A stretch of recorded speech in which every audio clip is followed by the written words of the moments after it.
Bimubira muri wowe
ibyishimo byuzuye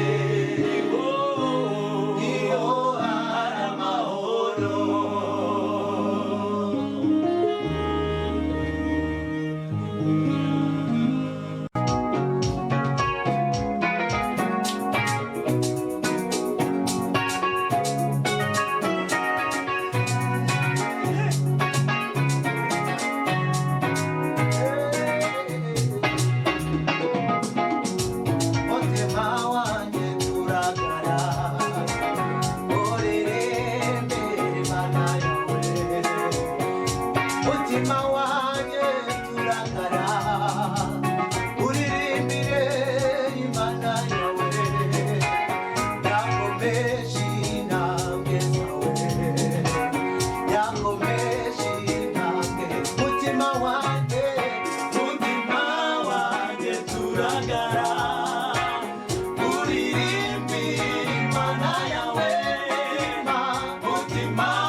Imirimo wakoze iyo mbibutse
izina ryawe rishimwe abakozi bikomeye Kristo wakuriye ubwoko bwawe cyawe bintera kugushima imirimo wakoze iyo nibutsa aho wankuye handi kure cyane bintera kugushima nabyo ku mirimo wakoze iyo nibutse imirimo wakoreye ubwoko bwawe bintera gushima imirimo wakoze iyo nibutse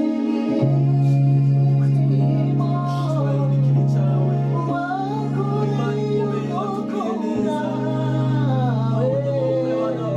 bariko urakora bintera gukora watubwiye neza Ibitaza wakoze iyo nibutse iyo nibutse imirimo wakuriye ubwoko bwawe bintera kugushima imirimo wakoze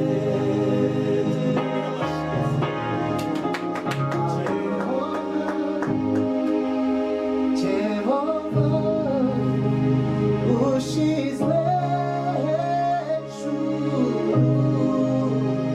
Jehova oh Jehova uri Imana ikomeye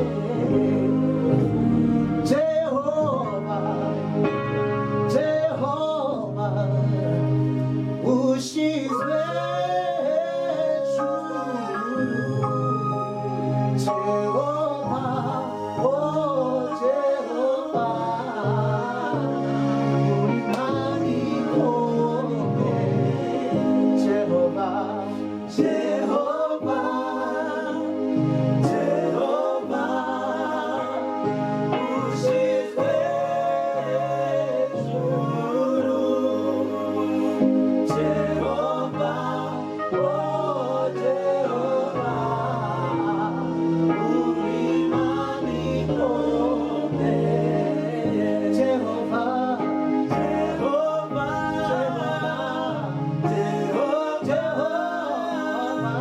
ushizwe hejuru Jehova oh Jehova uri Imana ikomeye Jehova Jehova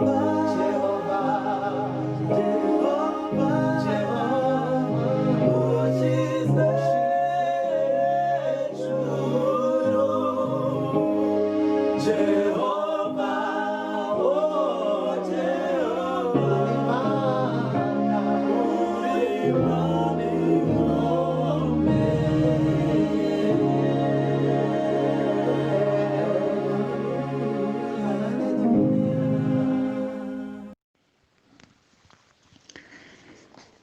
Bakristo bavandimwe mbanje kubasuhuza mu izina ry'umwami wacu Yesu Kristo mugira amahoro y'Imana. Nongeye gushimira Imana kubw'uyu mwanya impaye wo gusangira ijambo ry'Imana hamwe namwe abakristo bo muri paruwasi ya Kicukiro ya EPR.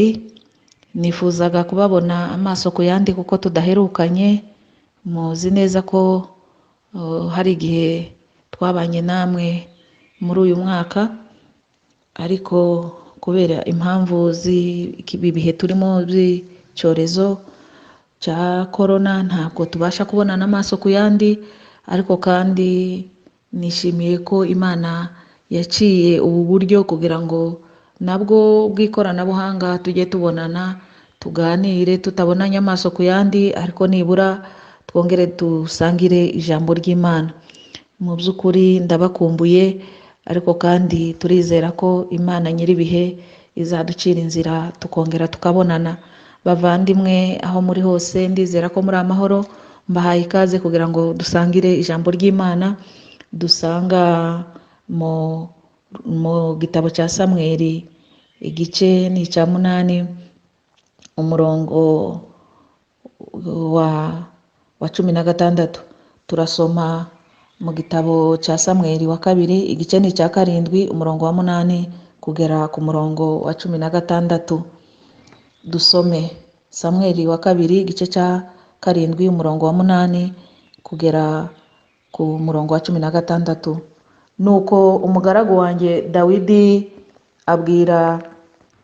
amubwira atya ati, uku ni ko Uwiteka Nyiringabo avuze ati, nagukuye mu rugo rw'intama mu bwungeri bwazo ngo ube umutware w'ubwoko bwanjye bwa Isiraheli, kandi nabanaga nawe aho wajyaga hose, nkarimburira abanzi bawe imbere yawe, kandi nzaguha izina rikomeye nk'amazina y'abakomeye bo mu isi, kandi nzatoraniriza ubwoko bwanjye bwa Isiraheli ahantu mpabashinge, bahature habe ahabo bwite, batazimuka ukundi, kandi abanyabyaha ntibazongera kuhababuza nk'ubwa mbere, ubwo nategekaga abacamanza gutwara ubwoko bwanjye bwa Isiraheli. Kandi nzaguha ihumure ku banzi bawe bose, ndetse Uwiteka arakubwiye ngo azakuremamo umuryango, kandi iminsi yawe nigera ugasinzira na ba sogokuruza bawe, nzimika umwana wawe wibyariye akuzungure, kandi nzakomeza ubwami bwe, nuko uwo ni we uzubakira izina ryanjye inzu, kandi nzakomeza intebe y'ubwami bwe iteka ryose. Nzamubera se, nawe azambera umwana. Nacumura nzamuhanisha inkoni z'abantu n'ibyago by'amaboko y'abantu, kandi imbabazi zanjye ntizizamwomorokaho nk'uko zomorotse kuri Sawuli nagukuye imbere. Inzu yawe y'ubwami bwawe bizahoraho bidakuka iminsi yose, kandi intebe y'ubwami bwawe izakomera iteka ryose. Twakire neza ijambo ry'Imana. Bakristu bene data, nongeye kubaha ikaze ngo dusangire ijambo ry'Imana. Muri kumwe na Pasiteri Nagaju Muke. Ndagira ngo ijambo twasomye twarihaye umutwe w'ijambo cyangwa se insanganyamatsiko igira iti, imirimo myiza ni urwibutso imbere y'Imana. Imirimo myiza ni urwibutso imbere y'Imana. Inkuru dusomye ni inkuru y'umwami Dawidi. Uyu mwami Dawidi ngo yagambiriye umugambi wo kubaka inzu y'Imana, kandi icyamuteye gutekereza gutya, yaricaye arisuzuma, atekereza imirimo y'Imana, aravuga ati, birakwiye koko ntura mu nzu yubatse neza, hanyuma isanduku y'Imana igakomeza igatura mu ihema? Birakwiye ko mba mu nzu y'ibitabashwa yubakishije imyerezi, ariko isanduku y'Imana ikaba mu ihema? Isanduku y'Imana niho baboneragamo presence y'Imana, niko bibwiraga, bavugaga bati Imana iri aha ngaha, aho bayishize akaba ariho babona Imana. Nuko ngo bituma agambirira kubaka inzu y'Imana. Aragenda asanga umuhanuzi Natani, amutekerereza icyo gitekerezo. Hanyuma umuhanuzi Natani nawe aramubwira ati, ibyo watekereje nibyo, genda ubikore. Ariko ngo hageze nijoro, Imana ibwira Natani ati, ariko nyamara ibyo wagiye kubwira Dawidi sinjye wari wabigutumye, dore ibyo ngutumye ngibi, genda ubimubwire. Nuko ngo umuhanuzi Natani ku munsi ukurikiye haraza abwira Dawidi, aramubwira ati, Uwiteka ntiyemeye ko wubaka ya nzu kuko hari impamvu. kandi imwibutsa uburyo yagiye ibana nayo, ndetse ngo Imana iramubwira ati ariko ubundi Dawidi aranyubakira inzu ki? Ntabwo Imana yangaga ko yubaka, kuko yaravugaga ngo se natura mu nzu yubatswe n'amaboko y'abantu. Cyane cyane icyo Imana yashakaga kubwira Dawidi, ntiyashakaga ko yubaka inzu. Nusoma mu bindi bitabo by'izi nkuru nko mu gitabo cy'Ingoma, kuko Dawidi Imana yabonye ko yari yarakoze imirimo myiza y'Imana, ariko kandi kubera ibibazo by'intambara yagiye anyuramo yari yaravushije amaraso menshi, ngo bityo bituma Imana ivuga ati ntabwo Dawidi yanyubakira inzu, ahubwo umwana we azabyara akamusimbura ku ngoma niwe uzanyubakira inzu, uwo ni Salomo. Nuko ngo nubwo Imana yari imubujije ikamubwira ati ntabwo ari wowe uzanyubakira inzu, ahubwo izubakwa n'umwana wawe, Imana inezezwa n'igikorwa Dawidi yari agiye gukora. Imana inezezwa n'uyu mugambi mwiza. Uyu mugambi mwiza wo kubaka inzu yayo ngo ugera ku mutima w'Imana, bituma Imana ivuga ati nubwo nakwemereye kugira uyu murimo kubaka iyi nzu, ariko nanejejwe n'icyaguteye kubikora. Buriya Imana ntabwo ijya ireba umubare cyane cyane w'ibyo twakoze, ariko cyane cyane Imana izinezezwa n'impamvu yaduteye gukora icyo kintu. Impamvu buriya ni ituro rikomeye imbere y'Imana. Impamvu yaguteye gukora icyo gikorwa Imana irayizirikana. Imana iravuga ati uwo mugambi mwiza wagize ntabwo uzapfa ubusa, ahubwo wanejeje kubera iyo mpamvu nanjye hari icyo ngiye gukora. Hari ibyo tujya dukora bikanezeza Imana, Imana nayo igakora. Imana iramubwira ngo kubw'umugambi mwiza dore ibyo nzagukorera. Icya mbere, Imana imusezeranya ko izakomeza izina rye. Uku gukomeza izina rye ntabwo byari ugukomera gusa, ahubwo Imana yari imuhaye umugisha uzatuma aba umwami ukomeye, umwami w'Abisiraheli. Ariko ndetse uwo mugisha Imana imuhaye ntubu umugisha we, kuko Imana yamubwiye ngo kubera icyo gikorwa ukoze, kubera ko wagambiriye kunyubakira inzu, nanjye nzakomeza izina ryawe, kandi umugisha nguhaye ntabwo uzakugumaho, ahubwo uzagera no ku bwoko bwa Isiraheli bwose. Abisiraheli Imana ibwira Dawidi, iramubwira ngo noneho bagiye bahura n'ibibazo byatumye bagenda bimuka bava ahantu bahunga bagenda bagira ngo noneho ngo nzabaho gutura, ngo ku buryo nta mwanzi uzongera kubanyeganyeza. Imana mu yandi magambo yari irimo isezeranya umutekano n'amahoro ku Bisiraheli, ariko biturutse ku mugambi mwiza Dawidi yagize wo kubaka inzu y'Imana. Imana rero imusezeranya ko izakomeza izina rye kandi ikagirira neza kubera we, ikagirira neza n'ubwoko bwa Isiraheli. Icya kabiri, Imana ntabwo yahaye umugisha Dawidi gusa ngo ugere ku Bisiraheli, kandi iki kintu ni ikintu gikomeye, bitugaragariza yuko Imana iyo ihaye umuntu umugisha uza utemba ukava ku muntu umwe ukagera no ku bandi. Niyo mpamvu noneho yamubwiye umugisha kuzagera no ku Bisiraheli. Ariko noneho icya kabiri, Imana imusezeranya ko izaha umugisha n'urubyaro rwe, ati muri wowe nzahatanga umugisha. Dore umugisha yatanze mu rubyaro rwa Dawidi. Iramubwira ngo icya mbere, iramubwira ngo nzimika umwana wawe ngo niwe uzagusimbura igihe uzaba utakira umwami wa Isiraheli. Sinzemera ko ubwami bwawe bufatwa n'undi muntu, ahubwo mu rubyaro rwawe nzahagurutsamo umwana uzakuzungura. Uwo mwana azahabwa intebe, niwe uzayobora Abisiraheli. Nzamwimika umwami w'Abisiraheli, kandi ngo ubwami bwe buzakomera, ndetse ngo nzabushigikira, kuko ngo ntibuzanyeganyega ndetse ntibuzakuka. Mu yandi magambo Imana yari irimo ibwira Dawidi ati ubwami naguhaye ntibuzava mu nzu yawe, nzakomeza mbushigikire waba uriho ndetse n'igihe uzaba utagihari. Icya kabiri, mwumve ikintu Imana yasezeranyije uyu mubyeyi. Iramubwira ngo uyu mwami Dawidi, iramubwira ngo igihe uzaba utagihari, igihe uzaba warapfuye, igihe uzaba warasinziriye, ngo uyu mwana wawe uzaba umwami w'Abisiraheli, nzakomeza mushigikire ku buryo ngo nzamubera se nawe ambera umwana. Haleluya! Iki kintu ni ikintu cy'ingenzi abakristo dukwiye kucyumva cyane. Urumva Abisiraheli Imana yari yaragiranye isezerano ryo kubana nabo bwo mu buryo bwa rusange, uburyo bwa bose. Iravuga ngo nzaba Imana y'Abisiraheli nabo baba mu bwoko bwanjye. Ariko noneho kubera igikorwa cyiza Dawidi gikoze ku mutima w'Imana, Imana ntiyabikimurebera muri rusange, imukuriramwo abana. Iravuga ngo abana bawe, urubyaro rwawe, uyu mwana uzagusimbura ku ntebe, nzamufata neza ku buryo nzamuha umugisha nkamubera se.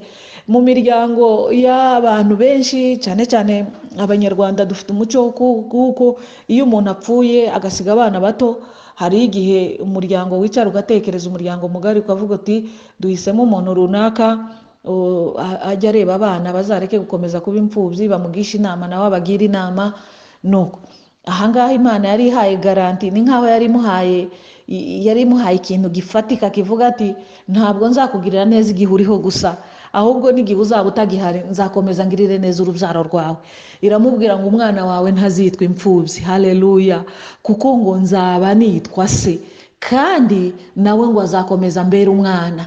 Urumva ni ikintu cy'umutekano ukomeye kumva ko nupfa umwana wawe atazandagara, atazabaho nabi, ahubwo Imana izakomeza ikamwirerera, ikamutunga, ikamubeshaho neza. Ariko nta handi byari biturutse kuri uyu mugambi mwiza wa Dawidi. Imana iramusezeranya, iramubwira ngo mu gihe kiriho none no mu gihe kizaza igihe uzaba utagihari nzakomeza mbere urubyaro rwawe umubyeyi, ntabwo bazitwa imfubyi, ntabwo ngo nzamubera se nawe ambera umwana. Icya gatatu iramubwira ngo uyu mwana kuko ari umuntu hari igihe azancumuraho, nubwo nitwa se anangirira amafuti nzamuhana, ariko nzamuhana noroheje.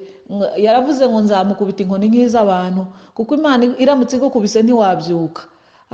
Murazi amateka y'Abisiraheli, hari igihe Imana yarakaraga ikabwira n'ubutaka, hari igihe yabwiye ubutaka bumira bene Kora kubera icyaha bakoze. Imana ishobora guhagurutsa umuriro ugatwika abantu, ishobora gutegeka amazi akarengera abantu, ishobora gutegeka, igihano cy'Imana kiba kiremereye. Ariko Imana ibwira Dawidi ngo uyu mwana wawe naramuka nancumuyeho sinzamuhana ibihano bya bindi biri bumwice, ahubwo nzamukubita akanyafu nka kandi umubyeyi akubita umwana. Icyo cyari ikintu gikomeye kigaragaza imbabazi z'Imana.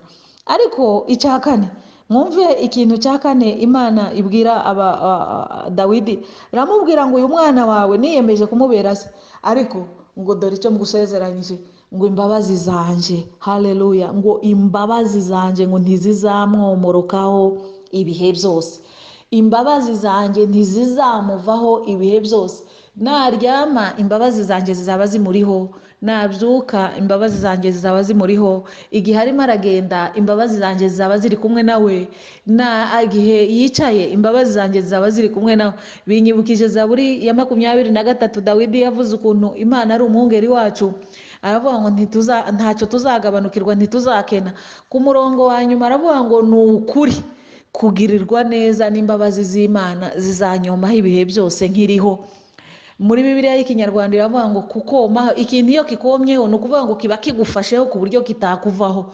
Muri Bibiliya y'Igiswahili yo izivuga ngo hakika wema na fadhili vitanifuata, bivuga ngo imbabazi z'Uwiteka no kugirirwa neza kwe bizajya bigenda binkurikirana, ntabwo bizangumaho gusa. Ni ukuvuga ngo aho ngiye hose bizajya bigenda binkurikirana, aho ndi hose, naba ndi mu bikorwa, naba ndi mu mirimo, naba ndi hehe, izo mbabazi z'Uwiteka zaba zindiho buri munsi. Imana isezeranya Dawidi iravuga ngo igikorwa ugambiriye, kubera ko wagambiriye kunyubakira inzu, nanjye dore ibyo ngusezeranyije, umwana wawe nzamubera se, ariko kandi nzamugirira neza ku buryo ngo imbabazi zanjye zizaza zimugumaho iminsi yose, ntizizamuvaho. Kugirirwa neza n'imbabazi z'Imana bizamugumaho iminsi yose.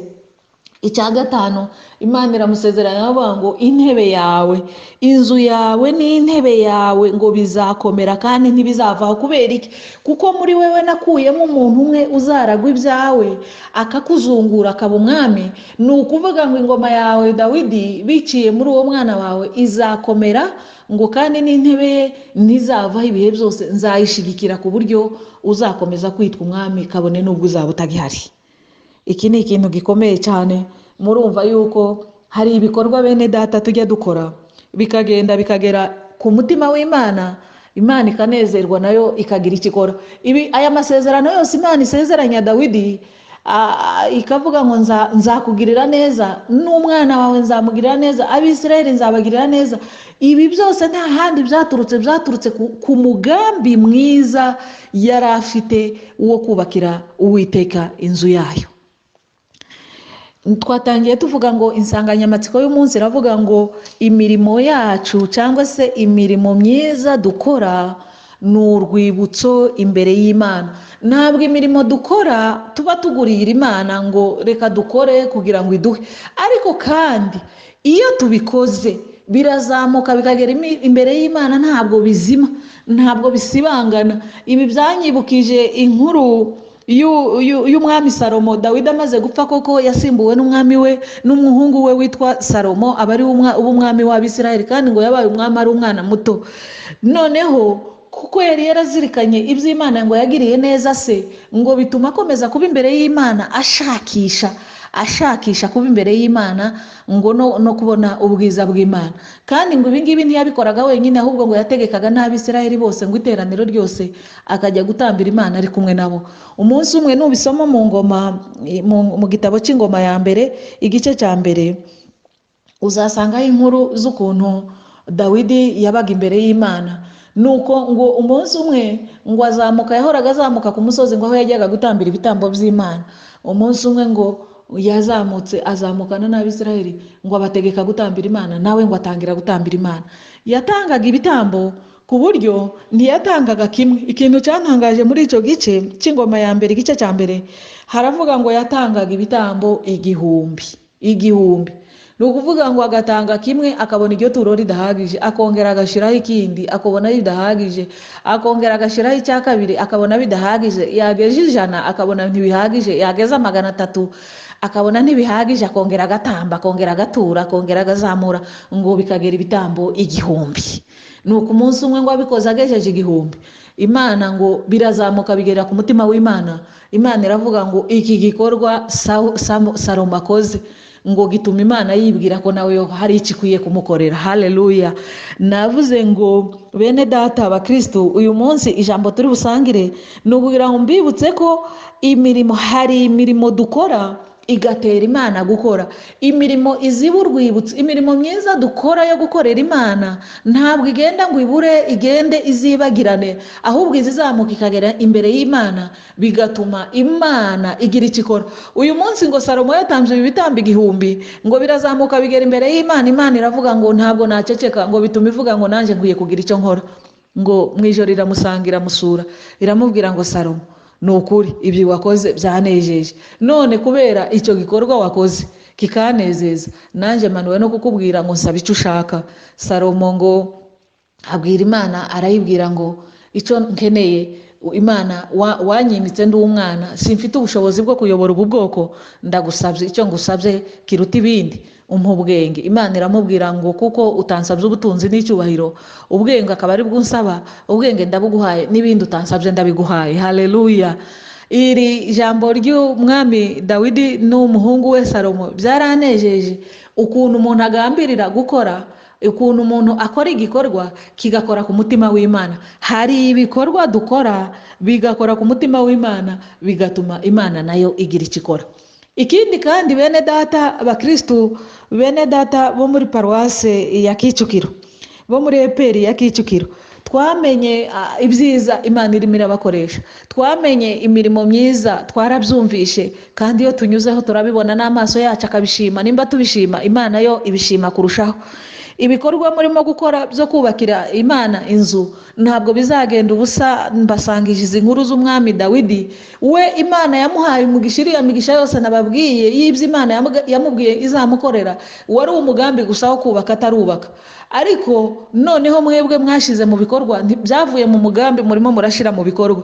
Igikorwa cyo kubaka ntabwo ari igikorwa cyoroshe, ni igikorwa kiremera, gifata igihe kirekire. Umuntu agatanga inshuro 1, 2, 3, 4, 5, rimwe na rimwe mukumva biraremereye, birarambiranye. Ariko nubwo birambiranye ntibiragera kuri bya bitambo 1000 cya Salomo. Salomo we yaravugaga ati ibi ntibihagije, kandi ntawamubwiraga ngo ngera ukore, ariko yaravugaga ati ibyo mpaye Imana ntibihagije, reka nongereho ikindi. Muri kwa kongeraho ngo aragendageza ibitambo 1000. Ibyo byose birazamuka bigera imbere y'Imana. Imana iravuga ngo nanjye hari icyo nkwiye gukora, iramanuka iramusura. Bene data, igikorwa murimo, ntabwo imirimo mukora mwubakira Imana inzu yayo ntabwo ari ubusa, ntabwo ari ukubikora gusa ngo nuko ari umugambi wa paruwasi. Hoya, ahubwo ibikorwa mukora, ndagira ngo nongere nsangire namwe mbibutse ko ari urwibutso imbere y'Imana kandi ntabwo bizapfa ubusa. Bibiliya niko itubwira ngo imirimo twakoze. Umwanditsi umuhanuzi Yesaya we mu gice cya 10 umurongo wa 3 yaravuze ngo nimubwire abakiranutsi ko bazagubwa neza. Haleluya. Nimubabwire ikizatuma bagubwa neza, ngo ikizatuma bagubwa neza ngo bazabeshwaho n'imirimo y'amaboko yabo. Ntabwo birangiriye aha gusa, hari imigisha ya hano mu isi, ariko na nyuma yo mu isi hari indi migisha tubona, kuko abakiranutsi bazabeshwaho n'imirimo y'amaboko yabo. Njya nkunda indirimbo yo mu Gakiza ya 36 ivuga ngo abakoranaga urukundo bazahora bamuhimbaza. Ibikorwa byose dukora tukabikora bivuye ku mutima. Buri Imana ntabwo yanejejwe n'urusengero, kuko n'ubundi yari irimo ikavuga ati ariko ubundi nkeneye urusengero, ngewe natura mu nzu yubatswe n'amaboko y'abantu. Ariko yanejejwe n'umugambi mwiza Dawidi yari afite. Inezezwa nuko yari agambiriye avuga ati ariko birakwiye koko ko mba mu nzu nziza, Imana igakomeza igatura mu ihema.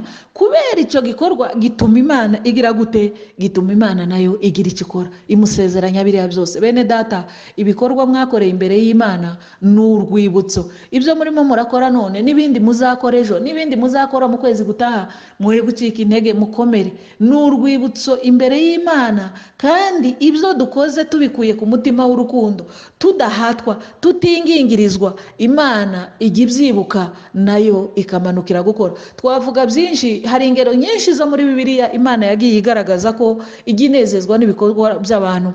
Binyibukije inkuru yo mu Byakozwe n'Intumwa, ukuntu ngo Dorcas amaze gupfa ngo abantu bararize cyane, abapfakazi cyane cyane, kuko yari afite umurimo muto cyane, yakoraga umurimo utinjiza amafaranga menshi. Dorcas yadodaga imyenda. Mu gihugu cyacu cy'u Rwanda umuntu udoda ntabwo wamushyira mu bakire, ahubwo kenshi abadozi ni abantu baba bataragize n'amahirwe yo kwiga ngo babone indi mirimo, wenda ukavuga utereka niyigire n'umwuga uzantunga. Ntabwo ari umwuga ushobora kuvuga ngo uyu muntu yari umukire. Ariko nanone mu byo yinjizaga bike yaravugaga ati ngewe ntabwo nzabyiharira, ahubwo reka ngirire neza abapfakazi. Nuko ngo yadoda imyenda akambika abapfakazi, akareba ukenye akamuha. Nuko ngo Dorcas amaze gupfa, ngo ba bagore baraje, buri wese akarira yerekana ati dore icyo yankoreye, uwundi akarira akavuga ati dore icyo yankoreye. Ibyo bintu byose babishyira ku murongo, baravuga bati ibi ntitubyihererana, reka tujye kubwira n'umugaragu w'Uwiteka witwa Petero.